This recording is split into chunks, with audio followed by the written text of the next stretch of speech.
Office work is often hard work, even without the complete weirdos and occasional hauntings.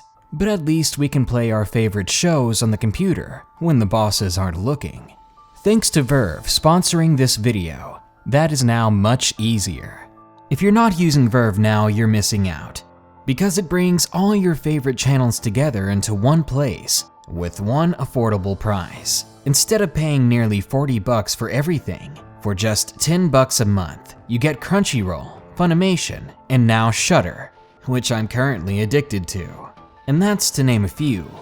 As for Shudder, it's basically the Netflix of horror, and it's one of the only places to watch one of my favorite shows, Tales from the Dark Side, a series where each episode is a new scary story. So guys, if you love me and you want to help this channel, and if you want the absolute best value in streaming, check the link in the description for a free week of Verve. Thanks, Verve. Now, without further ado, let's find out the worst that could happen, even when you work behind a desk. Number 1. HIVERLY Wong, submitted by SapphireWitch. I live in a small city in upstate New York. We're not known for all that much, other than being the birthplace of Twilight Zone creator Rod Serling and chicken spidey sandwiches.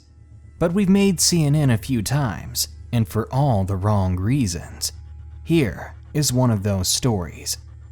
My mom worked for an insurance company for 35 years. Usually, all she has to worry about are her deadbeat coworkers who can't get the paperwork right. But once, she came very close to facing her own death. There used to be this Vietnamese man who would come up to her floor looking for cans. It sounds odd that he would just walk in off the street, but he seemed very harmless. People would give him soda cans they collected and then send him on his way. Fast forward a few years to 2009. I was at college 2 hours away. I just happened to be walking out of the cafeteria when I saw on TV playing breaking news on CNN. I stopped and listened when they mentioned my hometown. I was soon horrified. The news was saying that right downtown, at the American Civic Association, a man had walked in and started shooting. That building was right next to where my mother worked her office job. I immediately grew worried, more worried than I could have ever been. I didn't have a phone to call her, and I couldn't do anything. There was no way I could run over there risking my own life to see if my mom was okay. I had to wait and pray. Later that day, after my classes, after I couldn't pay attention to anything else because my mom was on my mind, I was finally able to get to the office phone and call her. Thankfully, she picked up, and she was okay. But 14 people were dead, including the gunman, and 4 others were wounded. This was the worst mass shooting my hometown had ever seen, and guess who had been the gunman? That's right, the sweet, not-so-innocent man who used to walk right up into my mom's office building and ask her and her co-workers for cans. She could remember a few times when she was doing paperwork where she had talked to him on occasion. He didn't say much, and he only seemed to be after the cans in the little trash cans by the desks. No one there could have ever imagined that this seemingly sweet man would turn into a murderer. After this incident, my mom's office implemented some extremely strict security. No one could enter the building at all without a badge that unlocked the doors. It's made things harder, but as far as I'm concerned, it's definitely worth it, considering what might have happened to my mother. The man's name was HIVERLY Wong, and he put my hometown on the map for the wrong reasons. Today, a monument of 14 white doves has been erected near the center downtown area. We've had our fair share of tragedies ever since, but nothing compares to this. All you gotta do is look up his name, and you'll find all the news resources you need to prove that this really happened. My heart goes out to everyone that lost their lives that day. Number 2. My office is haunted. Submitted by Brandon R.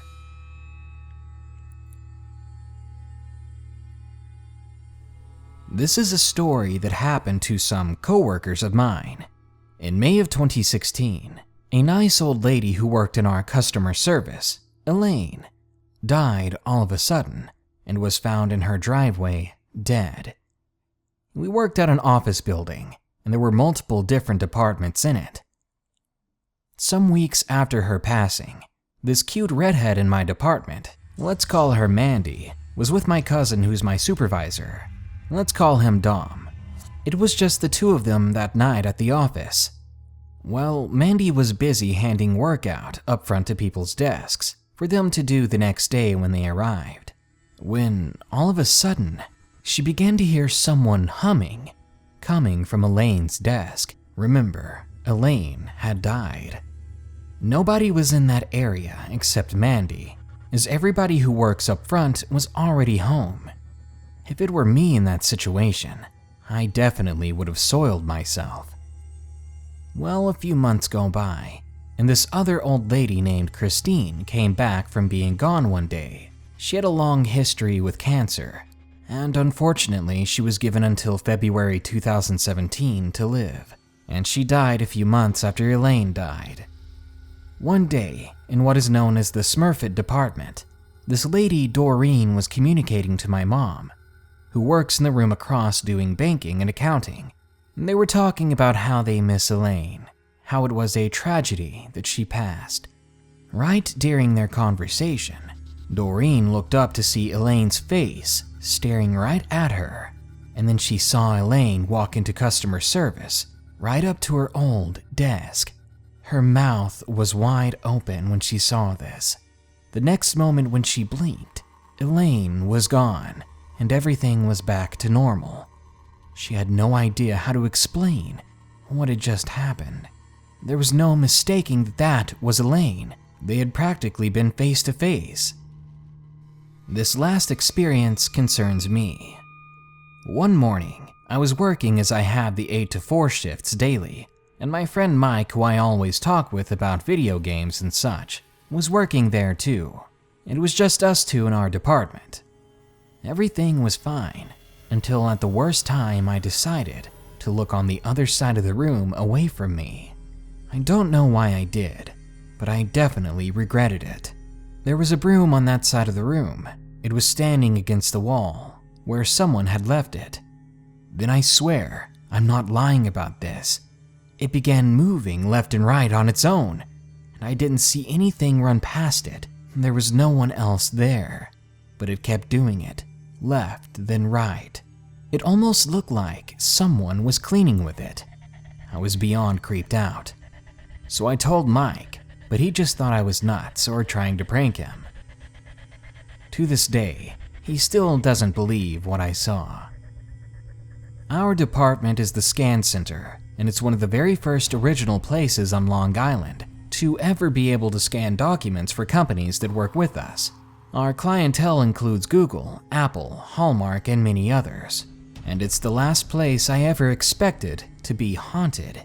It just goes to show you that any place at any time could be subject to paranormal activity.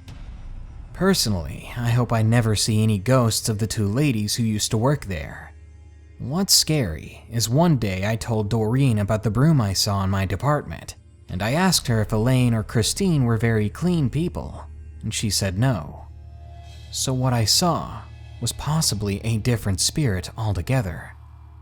To this day, I have no idea who it could have been doing that with the broom, and I keep it stood up in a different part of the room now, behind a red support beam so I can't see it.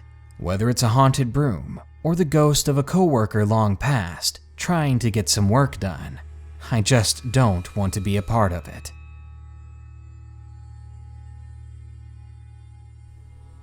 Number 3. Office Scare. Submitted by KoiKoi89. This experience was the first time in my life I thought I was going to die. I used to work for a well-known payday loan company. Part of my job was to collect on past due accounts, including title loans. For those of you who don't know what this is, it's a title pawn, basically, but with different legalities. Anyway, it was a rather slow day that day, and a very good customer had recently dropped off their vehicle because they knew they wouldn't be able to pay back the loan. It was sad, but it happens. Don't get me wrong, I felt awful for them, but business is business, so I had to take his key. We had the vehicle for over a month and hadn't heard a thing from our repo contractor on when he was coming to get it.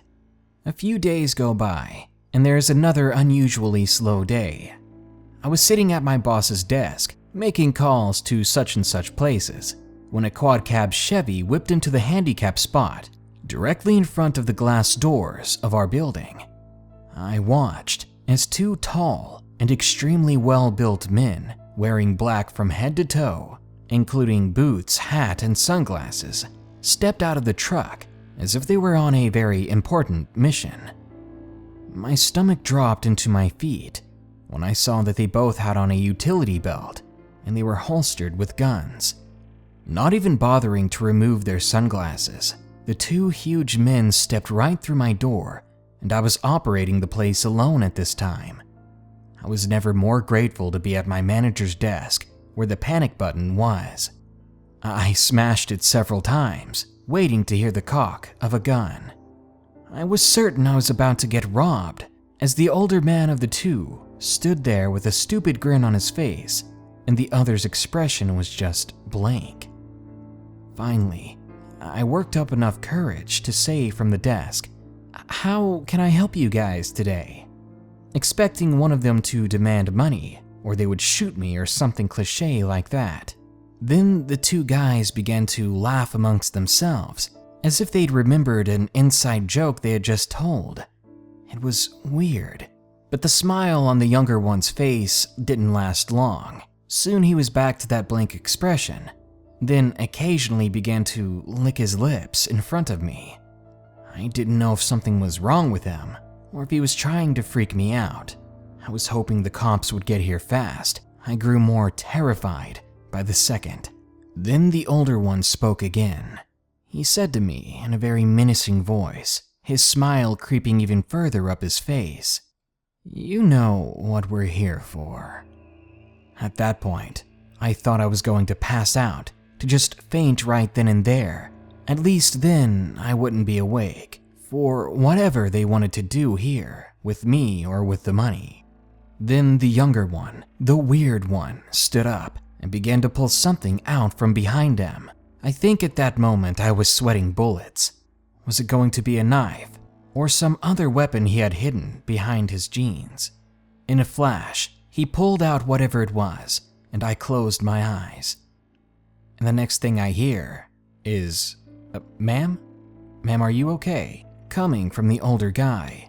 I opened my eyes slowly, and the young man had a business card in his hand.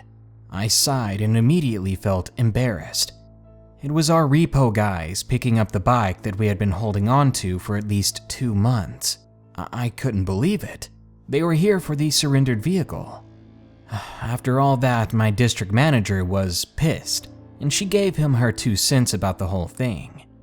The cops who finally arrived looked at me like I was some idiot when I explained the situation. But the thing is, I'd never met these men in my life, and the way they acted, they would have driven anyone to paranoia. These guys weren't the typical people we worked with. The way they dressed, the way they drove, the way they acted, it was reckless and rude. This may not be a big deal to some of you, but I honestly didn't think I was going to go home after that. I thought I'd be dead before the police ever arrived. It was the most horrifying experience of my life. All thanks to a couple of guys whose demeanor and clothing made me certain that they were up to no good. Number 4. Creeper in the Penthouse. Submitted by SG.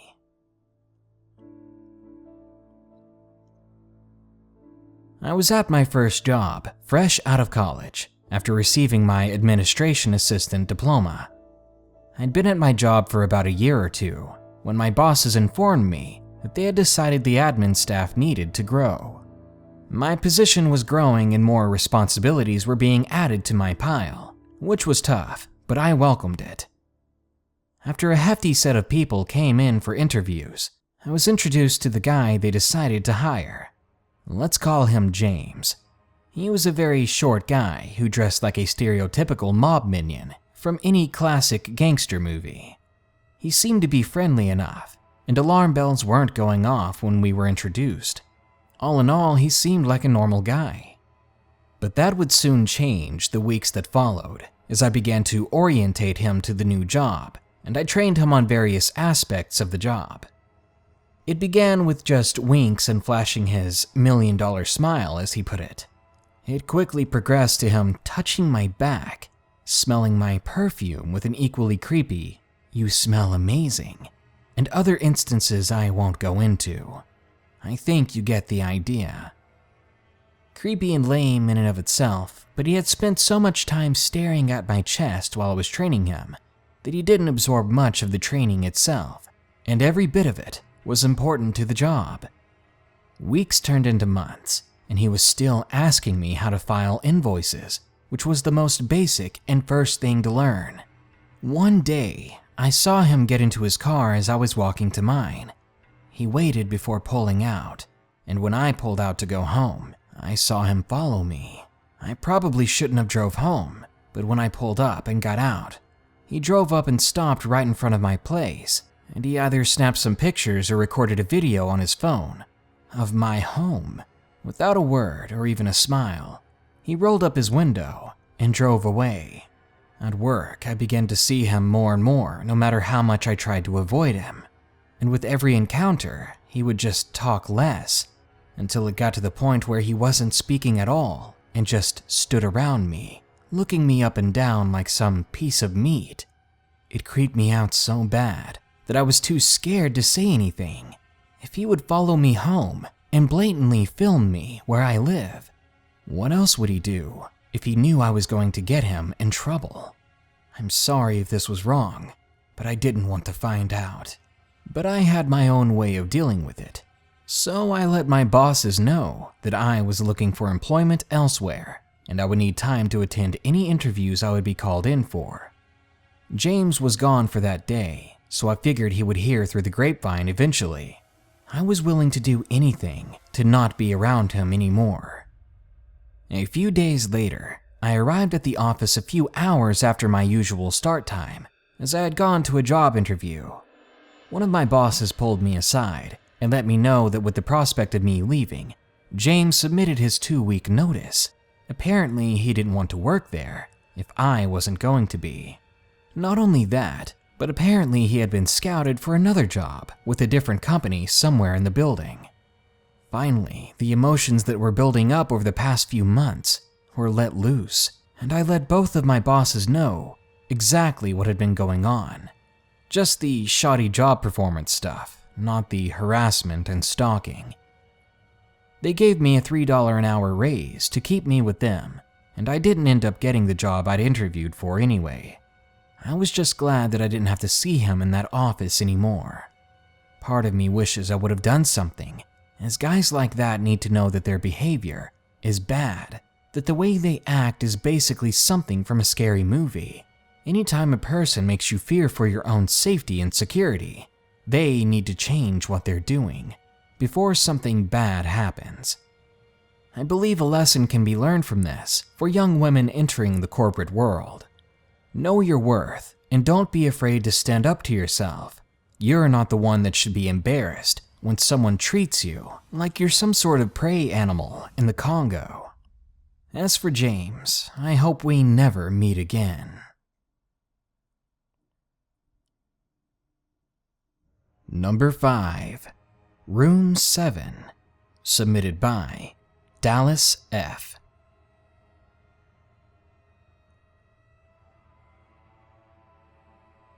I'm 24 years old, and I'm a medical assistant at a fairly large health center in Arizona. The clinic I work for is 2 stories, and it happens to be the first clinic built for this health center back in the 80s. I work in the oldest area of the building, and there is one particular room that I've never liked, a room that I stay away from when I can. Room 7. It's pretty much like all the other rooms. The only difference is the feeling you get when you're inside the room with the door closed. The room seems to change around you. I can only describe this nightmarish feeling as claustrophobia and heavy, as if 30 people were crammed in there at once. There's a pressure to it that terrifies me. It's cliché to say, but weird things are always going on in there. Small but noticeable things, like cabinet doors being wide open, and odd sounds. Recently, I was rooming a patient, and as I was asking them the basic questions for the paperwork, we both heard a loud rustling. Myself and the patient were seated at a corner on the other side of the room, and when we heard the odd noise, we both turned to look at it at the same time. It was unmistakably the crinkling of the paper on the exam table, which no one was near. It had sounded exactly as if someone was sitting on the bed and was shifting around to get comfortable. I've also heard the sound of something being loudly dropped or slammed, but when I went inside the room to see, there was nothing on the floor, and no one had been in there for several hours. There have been some other strange things happen in that room that no one can explain. Most of my job is clerical, and I mainly stay in our office area, which is basically like a nurse's station. There are files all over, and there's this old panel full of buttons that has no use anymore. It's a dated piece of hardware that we need to get rid of. These buttons are connected to similar buttons in all the rooms, and a long time ago they were used to communicate back and forth, nurses to patients or other nurses. Basically, if you were in a room and you needed the doctor to come from the nurse's station, you would hit the provider needed button, and the corresponding light would come on, letting someone know.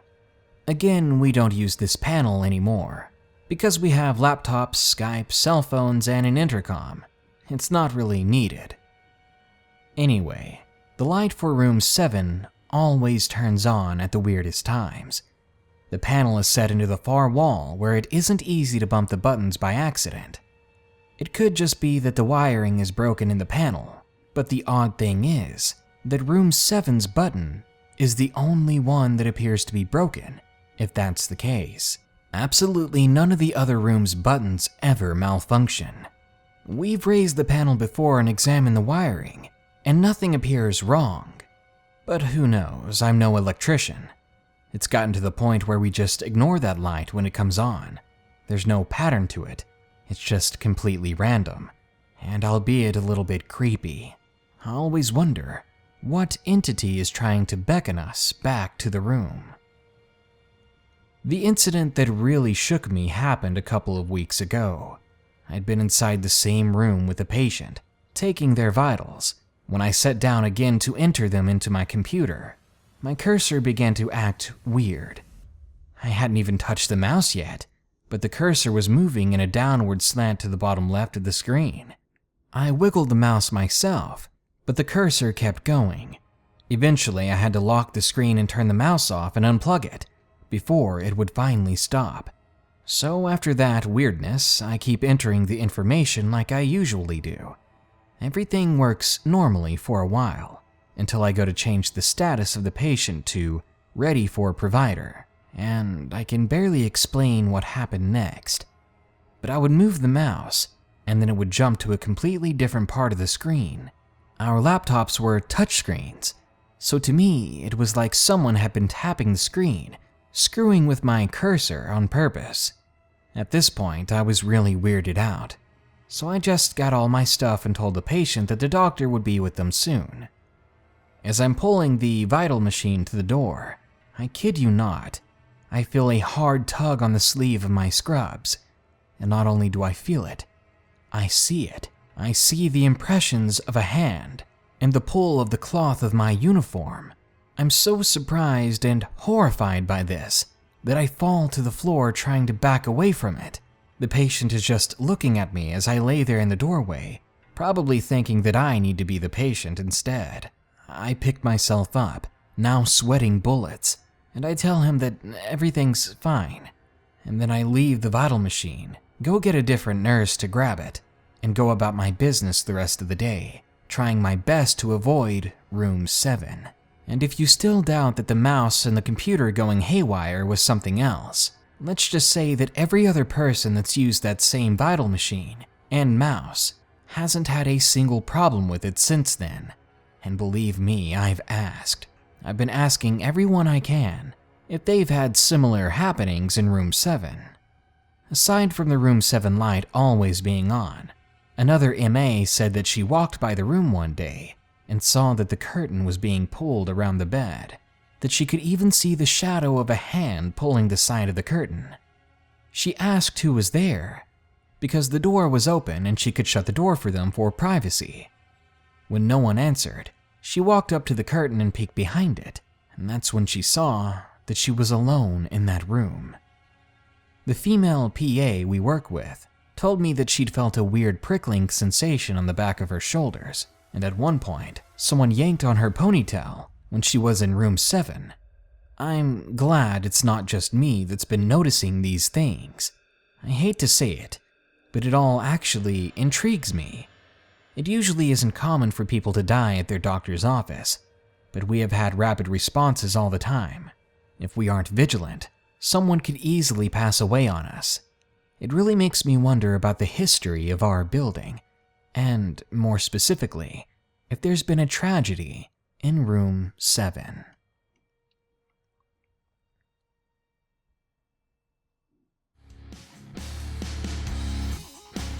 I've always been more of a white-collar guy myself. I honestly hate working with my hands. To the tougher folks out there who do, I envy you. For one, your work often exhausts you physically. That's a difficult thing to live with, and therefore impressive. And two, you usually get to be away from the people, the customers, the cramped spaces that could all go wrong. There seems to be no limit to how angry customers can get, or how haunted offices can be. Hopefully, you'll never know. But one thing is certain. It's far too easy for someone or something to break into your building and crawl over your desk. Good night. Be sure to like, share, comment, and subscribe if you enjoyed the video. And don't forget to check out Verve with the link in the description for a free week of your favorite shows. I would absolutely love to discuss some episodes of Tales from the Dark Side with you. Also, a huge thanks goes out to all my current patrons, and to my $25 or more backers out there. I'll be sending you your goodie bag soon. It's a little delayed this month, but you can expect one of my absolute favorite children's books, one that's creepy enough for adults and kids alike. Anyway, to all of you out there, stay safe and stay creepy.